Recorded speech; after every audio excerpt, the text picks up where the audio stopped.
All right, welcome to the deep dive, where we like to, well, dive deep, get into the nitty-gritty of things. Yeah, exactly. No skimming the surface here. Nope, not at all. Our listeners, you guys are here because you're hungry for knowledge, Right. right? You want to understand the stuff that really matters. And cut through all that noise out there. Exactly, no fluff. Nice. Today, we're strapping in, getting ready for a deep dive into David Marquet's Turn the Ship Around. Oh, this is going to be good. This book, it really flips the script on leadership.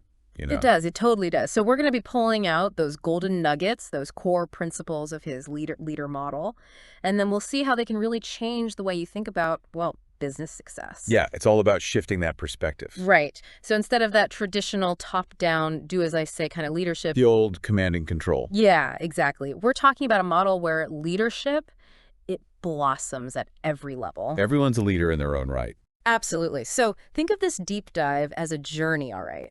We're going to navigate 7 key areas. It's like a blueprint for building a company, an organization that's both empowered and, just crushing it in terms of performance. High performing, yeah. Totally. So first up, we've got empowering ownership. That's the foundation. It is. Then we'll move into cultivating leadership at every level. Can't forget that one. Then fostering initiative and critical thinking. Get those brains working. Oh, yeah, followed by distributing control and accountability. Sharing the responsibility. Right. Then we'll look at building competence through deliberate action. Not just action for the sake of action. Nope, deliberate. And then creating clarity and shared vision. Getting everyone on the same page. And last but not least, embracing learning through inspection. Learning from our mistakes and successes. Absolutely. So are you ready to jump in? Let's do this. Okay, so empowering ownership. What does that even mean? Well, at its core, it's about giving people, individuals, true responsibility for their actions, for what they do in their roles. So it's not just, here's your task list, go do it. No. It's about creating a sense of ownership. Yeah. They're not just completing tasks. Yeah. They're invested in the outcome. So they feel like they have a stake in the game. Exactly. It becomes personal.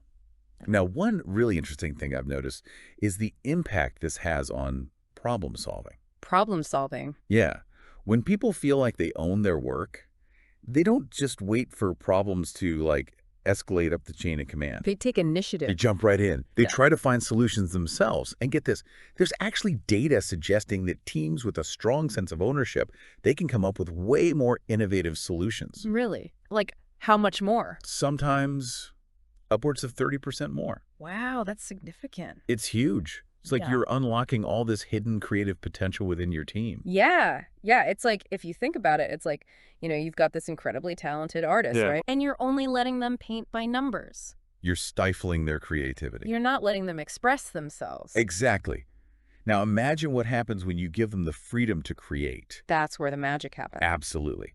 So what happens when companies don't prioritize this empowering ownership thing? What are the downsides? Yeah, what do we risk losing if we stick to that old I'm the boss, you're the worker mentality? Well, you end up with what Marquet calls followers. People who are just waiting for instructions. Not thinking for themselves. Right. They're not engaging their critical thinking skills, their problem-solving abilities. They're not growing. So it's not just about the individual's potential being stifled, it's about the whole organization, right? Absolutely. You're missing out on the collective intelligence, the combined brain power of your entire workforce. It's like having a whole team of brilliant minds, but you're only using a fraction of their potential. Exactly. So let's talk about some companies that are doing this right, that are really nailing this empowerment thing. Yeah, give us some real-world examples. Okay, think about Google's famous 20% time. Where they encourage employees to work on their own projects. Yeah. Now, it might have evolved over time, but that core idea, giving people the freedom to pursue their passions, it led to some amazing innovations. Gmail, Google Maps, they all came out of that 20% time. Exactly. And it worked because those engineers, they had a real stake in those projects. They weren't just tasks assigned to them. They were their babies. They owned it. They owned it. Another great example is Zappos. Oh, yeah, the shoe company. Right. They're famous for empowering their customer service reps to make decisions on the spot. No need to escalate every little thing up the chain. Right. And that's because Zappos trusts their employees to do what's right for the customer. Makes sense. It creates a much better customer experience. And then there's Netflix with their freedom and responsibility I've culture. heard about that. It's all about giving employees a lot of autonomy, but also holding them accountable for the results. So freedom to make decisions, but also responsibility for the consequences. Exactly. It's a high-trust, high-performance environment. Okay, so those are companies doing it right. But what are some of the things that companies do that actually undermine ownership? You know, those organizational traps that can really kill initiative. Well, there are a few. One big one is bureaucracy. Oh yeah, death by 1,000 approvals. Exactly. When every little decision needs multiple layers of sign-off, it just kills people's enthusiasm. They start to feel like their input doesn't matter. They feel like cogs in a machine. Right. And then there's micromanaging. The boss breathing down your neck. Yeah. When leaders constantly second-guess their team's decisions, it sends a message that they don't trust them to do their jobs. It's like saying, I don't believe in you. Right. And that completely undermines any sense of ownership. And finally, there's the failure to delegate meaningful tasks. Keeping all the good stuff for yourself. Yeah. If leaders hold on to all the important responsibilities, it makes people feel like they're not really contributing, They're just following orders. not really using their skills and talents. So for someone listening, someone who's thinking, okay, I want to create more of this ownership mentality in my team, what are some concrete steps they can take? Well, first, you got to be crystal clear about roles and responsibilities. Everyone needs to know what they're accountable for. No ambiguity. Right. And then within those roles, give people the freedom to make decisions. Don't just assign tasks. Empower them to figure out the best way to get things done. Give them that autonomy. Exactly. And encourage critical thinking. Create an environment where people feel safe to challenge the status quo, to propose new ideas. No idea is a bad idea. Right. And finally, recognize and reward people when they take ownership and deliver results. Make them feel valued. Exactly. Make them feel like their contributions matter. All right, so that's empowering ownership. Let's move on to our next key area.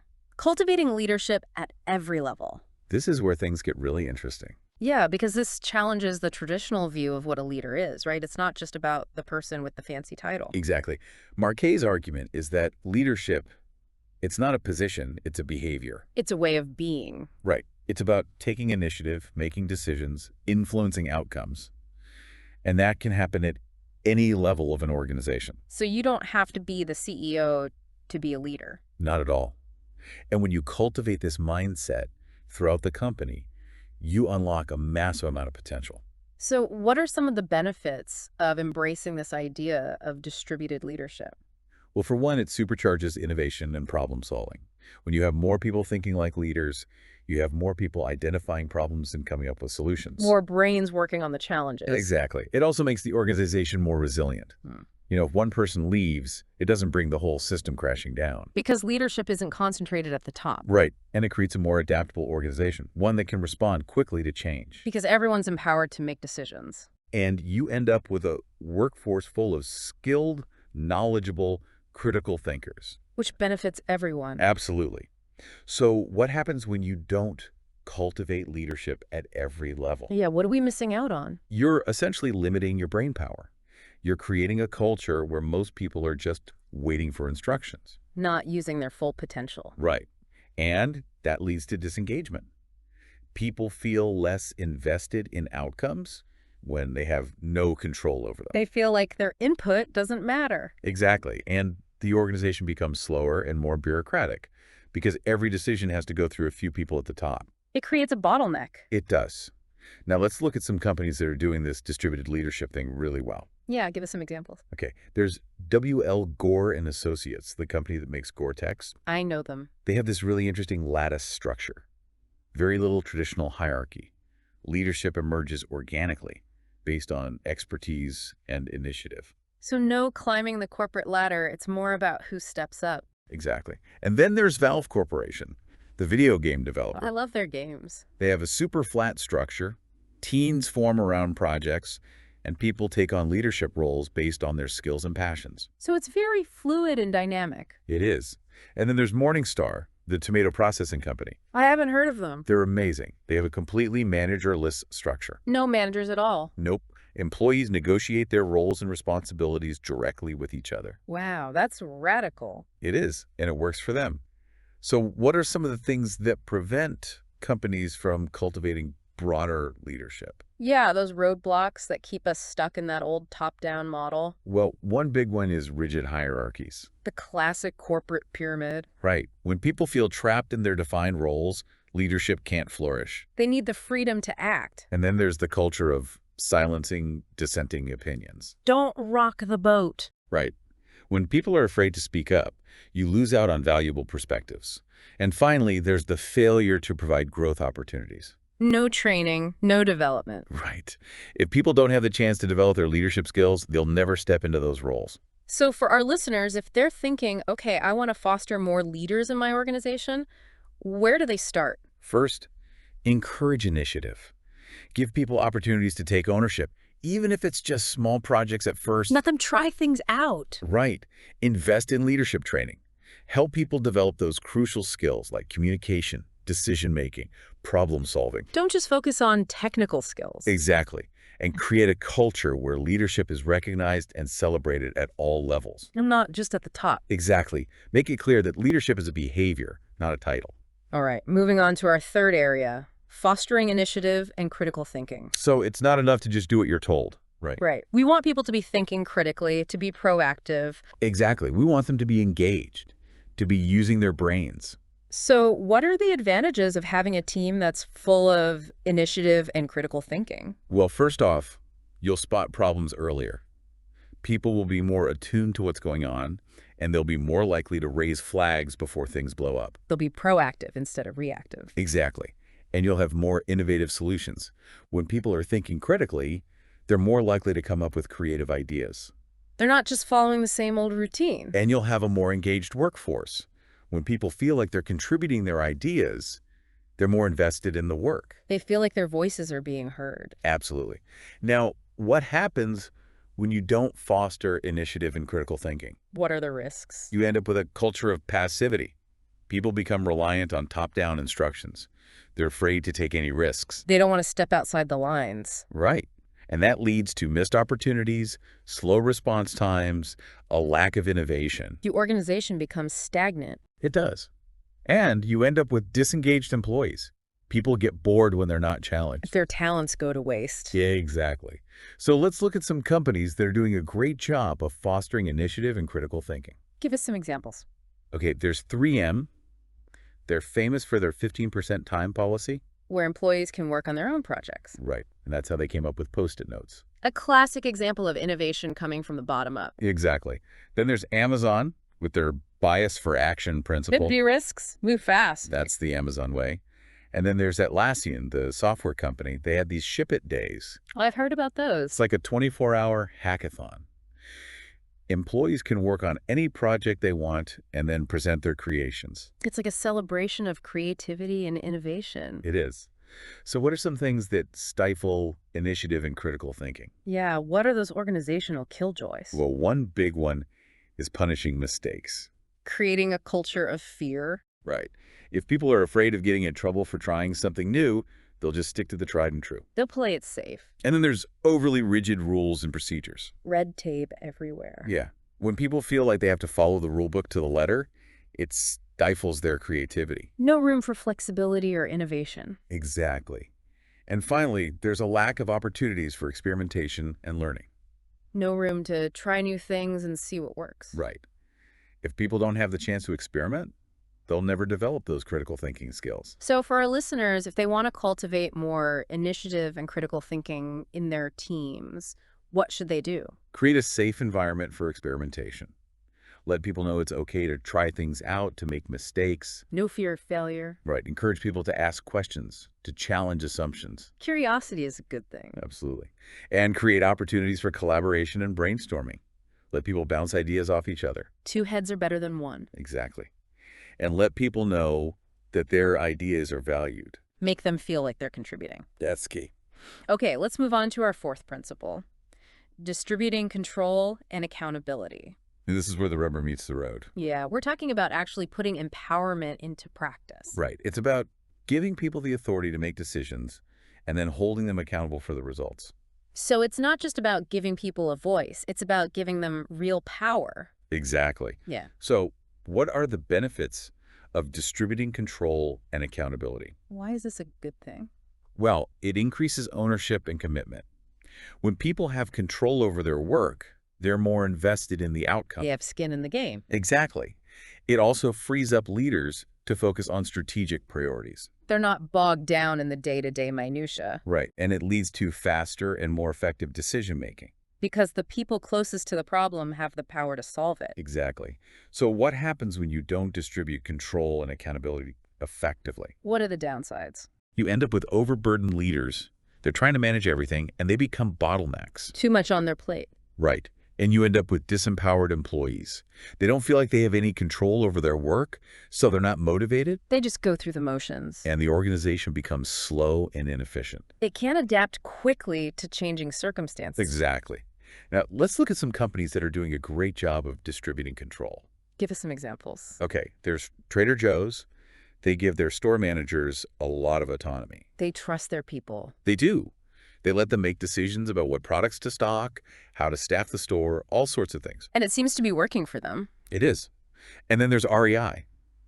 They empower their frontline employees to resolve customer issues on the spot. No need to go through layers of bureaucracy. Right. They trust their employees to do what's right for the customer. Makes sense. And then there's Semco Partners. They're based in Brazil, but they have operations in the U.S. They're famous for their radical decentralization. How radical are we talking? In some areas, employees even have a say in setting their own salaries and schedules. Wow, that's next level. It is. So what are some things that lead to excessive centralization? Those control freak tendencies. Well, one big one is requiring too many approvals. For every little thing. Right. It sends a message that you don't trust your employees to make good decisions. It's like you're saying, I don't think you're capable. And then there's the failure to delegate meaningful responsibilities. Keeping all the good stuff for yourself. Yeah. If you don't trust your people to handle important tasks, they'll never develop the skills and experience they need to grow. And finally, there's the failure to clearly define decision-making authority. Who can decide what? Right. When it's not clear who's responsible for what, everything ends up getting escalated to the top. So for our listeners, if they want to move towards a model of greater distributed control, what should they do? How do they start letting go? Well, first, be clear about responsibilities. Make sure everyone knows what they're accountable for. No ambiguity. Right. And then give people the authority to make decisions within their areas of responsibility. Empower them to act. Exactly. And establish clear metrics for accountability. Make sure people know how their performance is being measured. Set clear expectations. And provide regular feedback. Help people understand how they're doing and how they can improve. Okay, let's move on to our fifth principle. Building competence through deliberate action. It's not enough to just hire talented people, right? Right. We need to help them develop their skills and knowledge. Exactly. We need to create a culture of continuous learning and improvement. So what are the benefits of prioritizing competence? Well, first off, you get better execution. When people are competent, they can get things done more effectively and efficiently. Less wasted time and effort. Right. And you get better outcomes. Whether it's safety, quality, or project success, competence leads to better results. It makes a real difference. And you create a culture of continuous improvement. When people are constantly learning and developing their skills, the organization as a whole gets better. It's like a rising tide that lifts all boats. Exactly. Now, what happens when you don't prioritize competence? What are the risks? Well, you end up with people in roles where they lack the necessary skills and knowledge. The wrong people in the wrong jobs. Right. And that leads to errors, inefficiencies, even safety hazards. It can be costly. And you miss out on opportunities. When people aren't competent, they can't take advantage of new ideas or technologies. They're limited by their lack of skills. And the organization struggles to adapt to change. When the world is changing rapidly, you need a workforce that's constantly learning and evolving. So let's look at some companies that are known for their commitment to building competence. Okay, there's the Mayo Clinic. They're all about training and development. It's a world-renowned medical institution. They invest heavily in their people, making sure they have the skills and knowledge to provide the best possible care. And then there's Procter & Gamble. They're another company with a strong focus on employee development. They have a reputation for developing strong leaders. And in industries like aerospace and defense, where the stakes are really high, there's Lockheed Martin. They have rigorous training and certification processes. They have to make sure their employees are competent, because people's lives depend on it. So what are some things that hinder the development of competence? Well, one big one is a lack of investment in training and development. Companies trying to cut corners. Right. If you're not willing to invest in your people, they'll never reach their full potential. It's short-sighted. And then there's promoting people based on tenure instead of competence. Just because someone's been there a long time doesn't mean they're the best person for the job. Exactly. And finally, there's a lack of standardized processes and clear expectations. Everyone's doing things their own way. Right. When there's no consistency, it's hard for people to know what they're supposed to be doing and how they're supposed to be doing it. So for our listeners, if they want to raise the competence level in their organizations, what should they do? Invest in training and development. Make it a priority, not an afterthought. Put your money where your mouth is. Right. Establish clear standards for competence. Define what it means to be competent in different roles. Set the bar high. And create a culture that values continuous learning. Make it clear that you expect people to be constantly learning and developing their skills. All right, let's move on to our sixth principle, creating clarity and shared vision. This is all about making sure everyone's on the same page, right? Right. We need to make sure everyone understands where the organization is going and how their work contributes to that goal. Exactly. It's about painting a clear picture of the future and making sure everyone understands their role in getting there. So what are the benefits of having this clarity and shared vision? Well, it guides decision-making. When people understand the overall goals, they can make better decisions in their own areas of responsibility. They know what they're working towards. Right. It builds trust.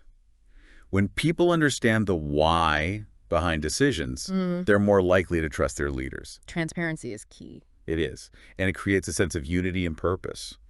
When everyone's working towards the same goals, it creates a more cohesive and motivated team. Everyone's pulling in the same direction. Exactly. Yeah. So what happens when there's a lack of clarity and shared vision? What are the downsides? You get confusion and misalignment. People are working at cross purposes because they don't understand the overall strategy. Wasted effort. Right. You get a lack of direction and consistency. Decisions are made ad hoc, and there's no clear sense of purpose. The organization drifts aimlessly. It does. And it becomes difficult to give and receive constructive criticism. Because there's no shared understanding of what good looks like. Exactly. Now, let's look at some companies that are doing a great job of creating clarity and shared vision. Give us some examples. Okay. There's Southwest Airlines. They've always been very clear about their mission. Low fare, friendly air travel. It's simple and everyone understands it. And it's worked for them. They've been consistently profitable for decades. And then there's Patagonia. They're all about environmental sustainability. It's not just a marketing gimmick for them. It's a core value that drives everything they do. It's baked into their DNA. Exactly.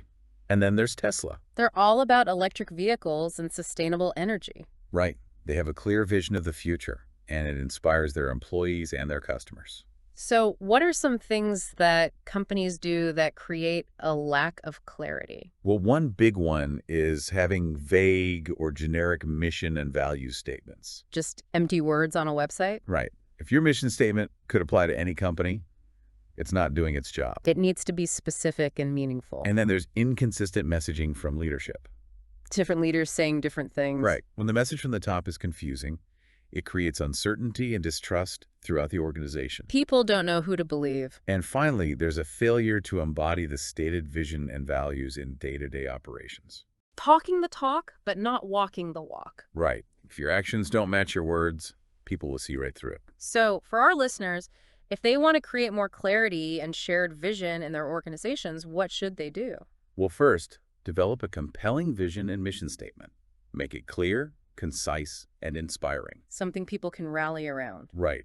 And then establish clear guiding principles. Define your core values and how you expect people to behave. Set the ground rules. Exactly. And finally, ensure open and transparent communication. Keep everyone informed about the strategy and how their work fits into the bigger picture. No secrets, no surprises. Right. Everyone should be on the same page. Okay, let's move on to our final principle, embracing learning through inspection. This is about changing the way we think about reviews and assessments, right? Right. Instead of seeing them as punitive, we need to see them as opportunities to learn and improve. Exactly. It's about shifting from a mindset of judgment to a mindset of curiosity. So what are the benefits of embracing this learning-oriented approach? Well, it encourages a proactive approach to improvement. When people see inspections as learning opportunities, they're more likely to identify potential problems before they become big issues. They're not afraid to point out weaknesses. Right. It fosters a culture of continuous improvement. When people are constantly looking for ways to get better, the organization as a whole benefits. It's a never-ending journey of improvement. Exactly. And it facilitates shared learning. When people openly discuss the findings of inspections, both good and bad, everyone can learn from each other's experiences. It prevents the same mistakes from happening over and over again. Exactly. So what happens when you view inspections as purely punitive? What are the downsides? People become more focused on hiding mistakes than on fixing them. They're afraid to be honest. Right. They're more concerned with looking good than with doing good.